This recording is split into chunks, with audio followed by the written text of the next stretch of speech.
Bismillahirrahmanirrahim. Elhamdülillahi Rabbil alemin. Ve lâkibetil muttaqin. Esselatu vesselamu ala Resulina Seyyidina Muhammed. Ve ala alihi ve ashabihi ecmain amma ba'd. Hurmatlı cemaat, uşul jerde bizni kelişibizge sebep bolgon nerse hurmatlı cemaat, uşul ejebиздин janazасы. Allah Taala ejebиздин bilbey kılgan günölerin keçirgen bolsun. Эми бул дүйнөгө бардыгыбыз бир сыноо иретинде келгенбиз. Бул дүйнөгө мал дүйнө, бала чака көбөйтүү, чогултуу максатта келген эмеспиз. Бул дүйнөдөн Аллах Таала ар кимди ар кандай кылып алат экен ажалын, жанын. Ошондой эле бул эжебиздин дагы Аллах Таала күнөөлөрүн кечирген болсун. Бир канча күндөн бери ооруп жүрдү, бир канча жылдан бери ооруп жүрдү. Аллах Тааланын жакшы сүйгөн пендеси экен. Аллах Таала сүйгөн пендесине оору берет экен, сыноо берет экен.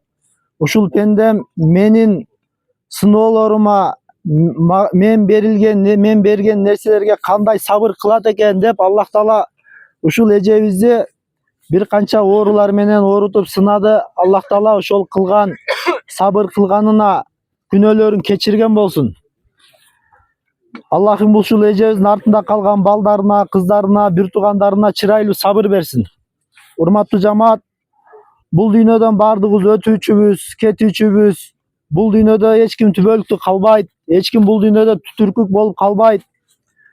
Эми бул дүйнөгө келгенибизде максатыбыз, урматтуу жамаат, Аллах Таала Куранда айтат: "Мен инсан менен жинди бир өзүмө ибадат кылыш үчүн жараттым" дейт да, урматтуу жамаат. Бул дүйнөгө келишибизден максат Аллах Тааланын ыраазычылыгын табыш, Аллах Таала буйруган иштерди аткарыш, Аллах Таала буйрубаган иштерден кайтыш, өзүбүздү тыйыш, күнөөлөрдөн. Аллах Таала буйруган амалдарды аткарыш, 5 убак намаз, 30 күн орозо, байларыбыз болсо зекет бермей, мүмкүнчүлүгү бар адамдар ажыга бармай, Урматтуу жамаат, Аллах Таала Куранда эскертүү момун мусулмандарга пайда берет дейт да. Бул дүйнөдөн биздин бул жерде сүйлөштүгүбүз, жума мечитте айтыштыгыбыз, муногу майыттын жаназага келип катыштыгыбыз, урматтуу жамаат, биздин бул дүйнөдө түбөлүктүү калыштыгыбыз эмес, балким эртең кетүүчү адам экенибизди эскерте турган нерсе бул жамаат. Бүгүн адамдар нафсиси эч нерсеге тойбой калды. Нафс деген бала күнөөнүн бардыгын кылып көрдү. Жүрөк ачка, рух ачка, жүрөк катып калган. Жаназаларды айтып атабыз, жумаларды айтып атабыз. Бирок урматтуу жамаат, амал кылган адам аз. Амалды Аллах Таала фарыз кылган бардыгыбызга. Кафирга Аллах Таала ыйманды фарыз кылган болсо, мусулман адамга амалды фарыз кылган. Бүгүн амалдарыбыз кандай деңгээлде аткарылып жатат? 5 убак намазыбыз кандай окулуп жатат? 30 күн орозобуз. Мына Кудайым буйруса, Аллах Таала бардыгыбызды жеткирсин, ушул жерде тургандарыбыздын бардыгын келе жаткан Рамазан айына жеткирип, ошол жерде билип билбей кылган күнөөлөрүбүзгө тооба кылып калайлы. Аллах Тааланын эртеңки келе жаткан мусулмандарга эң чоң бир белеги бул Рамазан айы. Буну жакшы билебиз, бардыгыбыз. Ошол Рамазан айына Аллах Таала жеткирсин. Бирок Аллах Таала эртеңки күнгө бардыгыбыз бара турган ахирет күнүнө кандай даярданып жатабыз? Өзүбүзгө өзүбүз бир суроо берейли. Жүрөктөр катып калган, нафсилер тойбой калган жашоодо жашап атабыз. Ошол бара турган күнгө кандай даярданып жатабыз, урматтуу жамаат? Абу Хурайра разияллаху анху, пайгамбарыбыз саллаллаху алейхи ва салламдын сүйүктүү сахабалардын бири. Эң көп хадис жаттаган, пайгамбарыбыздан эң көп хадисти айткан сахаба өлүм төшөгүндө жаткан кезде ыйлайт экен, урматтуу жамаат. Жанда сахабалар сурайт экен: "Я Абу Хурайра, эмне үчүн ыйлап жатасың?" дегенде Абу Хурайра разияллаху анху айтат экен: "Эй, менин досторум, сахабаларым, Аллах Тааланын сүйүктүү пенделери, мени Аллах Тааладын өлүмүнөн коркуп жатат деп ойлоп атасыңарбы?" дейт экен да. Өлүмдөн корккондуктан ыйлап атат деп ойлоп атасыңарбы дейт экен да, урматтуу жамаат. Урматтуу жамаат, Абу Хурайра разияллаху анху айтат экен: "Жок, андай эмес. Мен сапарымдын алыстыгына, азыгымдын аздыгына ыйлап жатам" деген экен. Бүгүн биздин азыгыбыз канчалык деңгээлде, урматтуу жамаат? Абу Хурайра, пайгамбарыбыздын сүйүктүү досу, сахабасы, эң көп хадисти айткан. Сахаба ушинтип ыйлап атат урматтуу жамаат. Ушинтип сапарымдын алыстыгына, азыгымдын аздыгына ыйлап атам деген экен да. Сиз менен биз урматтуу жамаат. Бүгүн эптеп септеп окуган намазыбыз бар. Жумага баргандарыбыз бар. Айт менен, ороза айт менен курбан айтка баргандарыбыз бар. Урматтуу жамаат, биз эртең эмне кылабыз өлүмдүн төшөгүндө жаткан кезде? Абу Хурайра ыйлап аткан болсо, биз эмне кылышыбыз керек анда? Ойлонушубуз керек урматтуу жамаат. Биз ногу бүгүнкү күндүн жалган күнүнө азгырылбастан эртең бара турган жерибиз. Бейиш күтүп атабы, дозок күтүп атабы? Аны дагы ойлонушубуз керек. Пайгамбарыбыз саллаллаху алейхи ва салам кимди бейишке киргизе турган болсо дейт, Аллах Таала дейт. Ал адамга дейт, бейишке кирүүчү иштерди жеңил кылычтыкты жеңил кылып коет деген урматтуу жамаат. Ал иштер эмне десе, бир күндө 5 убакыт намаз окуш, кээ бирки намаз окубаган адамдарга оор болгондой эле дейт. Бирок бейишке кире турган адамды Аллах Таала жеңил кылып койгон намаздарды окушка дейт. Ага жеңил көрсөтүп койгон дейт урматтуу жамаат. 30 күн орозо тутуштук бир адамга оор болсо дейт, Аллах Таала бейишке кире турган адамга 30 күн орозо тутушту жеңил кылып койгон дейт. Байларыбызга, зекет бериштик фарыз болгон адамга, зекет берген адамга кандай ошону бериштик жеңил болсо дейт, Аллах Таала да ошол адамга бейиштик жеңил кылып көрсөтүп койгон дейт. Ажыларыбызга урматтуу жамаат ошондой эле. Урматтуу жамаат, муногу жаназаларга келип атабыз. Жаназада айтыла турган, окула турган намаздарды көпчүлүгүбүз билбей атабыз. Урматтуу жамаат, жаназада сана, салават, дуа эле окулат. Биринчиси сана, экинчиси сананы бардыгыбыз билебиз, көпчүлүгүбүз билебиз сананы. Андан кийин Аллахумма соллини окуйбуз. Жаназа намазынын тартиби. Андан кийин жаназа намазынын дуасын окуйбуз. Аллахумма магфир лана ва хайитина ва маитина ва шахидина ва гайибина ва сагирина кабирина деп. Ушулар нерселерди урматтуу жамаат жаттап алайлы. Жаназага кур келип, кур кетпейли. Убакыт ушундай тез өтүп атат, урматтуу жамаат, көрүп атабыз. Пайгамбарыбыз саллаллаху алейхи ва салам Жабрейил алейхиссаламдан сураган экен. Я Жабрейил, мен өлгөндөн кийин жерге түшөсүңбү дегенде, Жабрейил алейхиссалам айткан экен, мен сен өлгөндөн кийин жерге 10 жолу түшөм деген экен. 10 жолу түшөмүн, жердеги ар бир нерсенин жакшылыктарын берекесин алып кетем деген экен урматтуу жамаат. Ошонун биринчиси урматтуу жамаат, убакыттын берекесин алып кетем деген экен. Бүгүн убакыттын берекесин алып кетти. Убакыт ушундай тез өтүп атат. Жылдарыбыз айларга кошуп өтүп атат. Мезгилдерибиз мезгилден бат эле алмашып атат. Жашыбыз өтүп атат, убактыбыз өтүп атат, өмүрүбүз өтүп атат. Бирок биз кайдыгербиз да дагы делечи. Дагы деле кайдыгербиз. Кудум эле сахабалар, ашарат мубашара деген сахабалар болгон. Тирүүлүк кезинде бейиш менен сүйүнчүлөнгөн 10 сахаба болгон. 10 сахаба.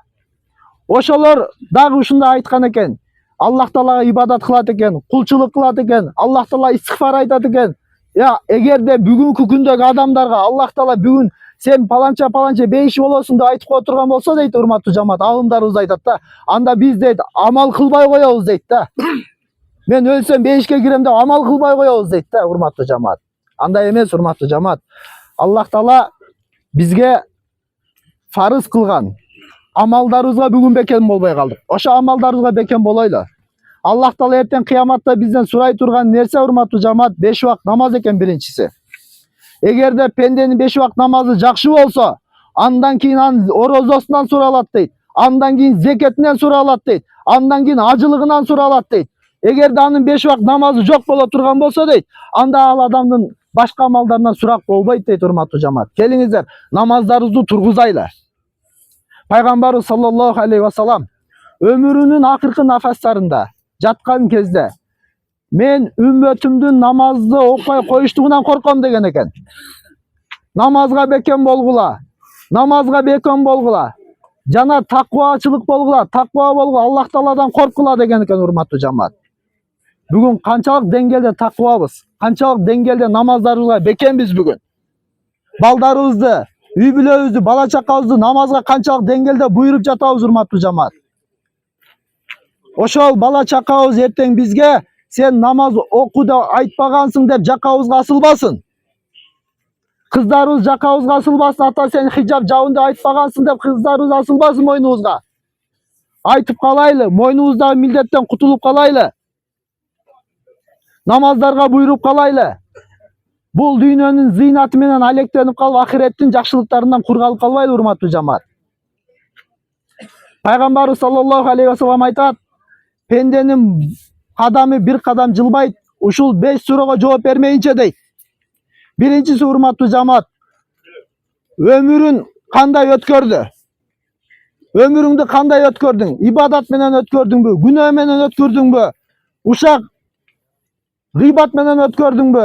Ушундан суралат экенбиз биринчиси. Экинчиси, урматтуу жамаат, жаштыгыңды, күч кубатыңды каяка сарптадың? Бирөөнү коркутууга сарптадыңбы? Бирөөнү үркүтүүгө сарптадыңбы? Бирөөнү зулум кылып мал дүйнөсүн тартып алганга сарптадыңбы? Урматтуу жамаат, үчүнчүсү, Аллах Таала берген байлыкты кандай топтодуң? Ошондон суралат экенбиз. Адал жол менен топтодуңбу? Арам жол менен топтодуңбу? Жана төртүнчүсү, урматтуу жамаат, Аллах Таала берген байлыкты каяка жумшадың? Ошондон суралат экенбиз. Бешинчиси, урматтуу жамаат, алган илимиңе, билген нерсеңе кандай амал кылдың? Ушул нерседен суралмайынча дейт, ушул 5 нерседен суралмайынча адамдын кадамы бир кадамда жылбайт дейт эртең кыяматта. Ушул 5 суроого даярбызбы бүгүн? Өмүрүңүздүн өткөндүгүнө, жаштыгыңыздын өткөргөндүгүңүзгө, байлыгыңыздын топтогонуна, каяка жумшагандыгыңызга жана билген нерсеңизге кандай амал кылганыңызга ушул 5 суроого даярбызбы бүгүн, урматтуу жамаат? Даяр эмеспиз да. Өкүндүргөн нерсе даяр эмеспиз эч кимибиз. Ошон үчүн, урматтуу жамаат, Аллах Тааланын бизге берген убактысында, өмүрүбүздө өзүбүз бир нерсе менен, адам дейт, бир нерсе менен алек болуп калганга чейин ибадат кылып калышыбыз керек экен. Азыр көчөдө көрөбүз, угабыз, бир адам диализге жатып калыптыр деп атабыз да. Диализге жатып калыштан Кудай сактасын. Ошол адам, ооруп төшөктө жаткан адам, диализге каттаган адам, урматтуу жамаат, Аллах Таала ошол адамга да өмүр берген, ырыскы берген, ден соолук берген. Бирок ал адам не кылды? Намаз окуган жоктур балким, ибадатка суздук кылгандыр. Аллах Таала ошол адамды бул дүйнөдө кичине жашаштыгы үчүн өзүн бир нерсе менен алек кылып койду. Диализге каттаган адам эгерде диализге бир күн барбай койсо дейт, диализге бир күн барбай койсо дейт, жанагы өзүнөн чыккан нажат сийдик менен кан аралашып кетет экен дагы, адам каттуу ооруп калат дейт да. Аллах Таала бизге ушундай неамат берди, ден соолук берди. Эмне үчүн ошол ооруп диализге каттап калганга чейин ошол нерсенин кадырына жетпейбиз? Эмне үчүн төшөккө жатып калганга чейин ошонун кадырына жетпейбиз бүгүн? Качан төшөккө жатып диализге каттап же башка оору менен алек болуп калгандан кийин Аллах Тааланы эстеп атабыз да. Алла, мени кечир, мен билбей калыпмын, менин күнөөлөрүмдү кечир дейт. Аллах Таала мээримдүү, ырайымдуу зат экен, бирок кечирем дейт экен. Эгер пендемдин тоодой күнөөсү болсо, деңиздин көбүгүндөй күнөөсү болсо да Аллах Таалага мен тооба кыла турган болсо дейт, пендем мага тооба кыла турган болсо, мен анын күнөөлөрүн кечирем дейт экен. Харун ар-Рашид деген падыша болгон, урматтуу жамаат, илгери. Жанагы падышанын бир вазири болгон экен. Мага ахиретти эстетип, мага насаат кылып тур деп айтат экен Харун Рашид жана вазирге. Вазир айтат экен: падышам, Харун Рашид, Аллах Таала сага бир айыкпас бир дарт берип кое турган болсо, оору берип кое турган болсо, бирок ошол оорунун шифасын бир чөйчөк сууга коюп койгон болсо эмне кылат элең дегенде, Харун Рашид айтат экен: мен падышачылыгымдын, мал мүлкүмдүн жарымын берип туруп, жанагы чөйчөктөгү сууну алып ичмекмин деген экен, урматтуу жамаат. Эгерде Аллах Таала ошол ичкен сууңду кайра чыгара албай калсаң эмне кылат элең дегенде, калган жанагы мал дүйнөмдүн, байлыгымдын жарымын берип туруп, дарыланып ошол нерсени чыгармакмын деген экен. Дегенде жанагы вазир айткан экен: Харун Рашид, сенин дүйнөңдүн, байлыгыңдын кадыры деген экен, 2 чөйчөк суу чалык экен да деген экен. Аллах Тааланы көп эстегин, зикир кылгын, истигфар айткын, тооба кылып жашагын деген экен, урматтуу жамаат. Биз да ошентели, урматтуу жамаат. Бүгүн могу чогултуп аткан мал дүйнө, бала чакабыз, эгер Аллах Таала ичкен суубузду чыгара албай кала турган болсок, жардам бере албайт. Жардам бере албайт. Ошон үчүн дүйнөгө көп берилип ахиретти унутуп калбайлы. Мусулман бул дүйнөдө пайгамбарыбыз саллаллаху алейхи вассалам айтат, Абдуллах ибн Умар разияллаху анхунун баласына бир насаат айтат, урматтуу жамаат. Карап коюңуздар. Насаат ушундай. Абдулла дейт. Бул дүйнөдө дейт, бир чоочун жолоочу кишидей жашагын дейт. Бул дүйнөдө бир чоочун жолоочу кишидей жаша деп атат, урматтуу жамаат. Биз эмне кылып атабыз? Бүгүн бул дүйнөдө түбөлүктүү калып кетчүдөй жашап атабыз да. Мусулмандын бактылуулугу тиякта, урматтуу жамаат. Жыргалчылыгы тиякта. Бул дүйнө мусулман үчүн капас. Иче албайсың арам кылынган нерселерди, же албайсың арам кылган нерселерди. Арам кылган нерселерди карый албайсың. Арам кылган нерселерге бара албайсың. Мусулмандын жашоосу капас. Бирок урматтуу жамаат, капырдын жашоосу бейиш бул дүйнөдө. Каалаганын кылат. Биз ошол капырлардан болуп калбадыкпы бүгүн? Каалаганыбызды кылып атып, ахиреттеги түбөлүктүү жашообуз калып кетпедиби? Ахиреттеги түбөлүктүү жашообуз бүгүн эмне болуп атат? Бул дүйнөдө куруп калайлы. Аллах Таала бизге ушундай мүмкүнчүлүктү берди. Бейпил жашоо, асманыбыз ачык, мечиттерибиз ачык. Каалаганчалык намаз окуйбуз, каалаганчалык китеп окуйбуз, каалаганчалык Куран окуйбуз, каалаганчалык сакал коебуз, каалагандай кийинебиз. Эч ким сизди мышыгыңызды быштеген эч ким жок. Бирок бүгүн пенде кайдыгер болуп калдык. Адамды жок кыла турган нерсе кайдыгерлик жашоо. Адамды жок кыла турган жашоо токчулук жашоо, урматтуу жамаат. Колунда жок кыйналган адам күнөө иш кылбайт. Бүгүн колунда бар бай адам күнөө ишти кылат. Күнөө ишти ойлонот. Кыйналган адам каякта күнөөнү ойлонот. Аллах Таалага жалбарат, жалынат, дуа кылат, намаз окуйт. Бирок ден соолугу мыкты, байлыгы бар, чөнтөгүндө акчасы бар адам эмне кылып атат? Күнөөнү үстүндө жүрөт да. Ошон үчүн урматтуу жамаат, кыргыздын бир макалы бар. Эсиң барда этегиңди жый дейт. Эсибиз барда этегибизди жыялы. Монтип бир күнү бизге да жаназа окулат. Ошол жаназага келгенде, урматтуу жамаат, биздин артыбыздан да адамдар дуа кылсын, истигфар айтсын, уйшу майытка сообу тийсин дей турган болойлу, урматтуу жамаат. Эртең бир күнү биз дагы ушу майытка окшоп ак кепинге оролобуз. Бирок ошол кепин дагы буйруган адамга экен. Буйрубай калгандар толтура болуп атат. Сууга чөгүп атат, отко күйүп атат. Ошон үчүн урматтуу жамаат, эсибизди жыялы. Аллах Тааланын берген ушундай өмүрүндө неаматтардын кадырына жетели. Истигфарларды айтайлы, тоба кылайлы, Аллах Таалага кайтайлы. Пайгамбар саллаллаху алейхи вассалам айтат: "Баллигу мини аяти" дейт. Менден бир аят үйрөнсөңөр да жеткиргиле деген. Алхамдулилlah үйрөнүппүз. Аллах Таала кичине болсо да илим бериптир. Мен силерге жеткирдим. Силер да амал кылыңыздар, жеткириңиздер. Билген илимибизге амал кылыштыгыбыз эртең кыяматта бир кадам жылыштыгыбызга себеп болот, урматтуу жамаат. Жана жогоруда айткан 5 кадамдын бири ушул билген илимибизге амал кылыштык экен. Илимди болуп мечитке, медресеге барып окуп келип амал кылам дебейли. Бүгүн билгенибиз көп, бирок амал кылбай атабыз. Билбегенден билгенибиз көп бүгүн. Арам адалды жакшы билип калдык. Соопту жакшы билип калдык, күнөөнү жакшы билип калдык, бирок амал кылбай калдык да. Ошон үчүн урматтуу жамаат, келиңиздер, Аллах Таала баарыбызга хидаят берсин. Ушул жерде айтылган аят хадистерге амал кылуучулардан кылсын.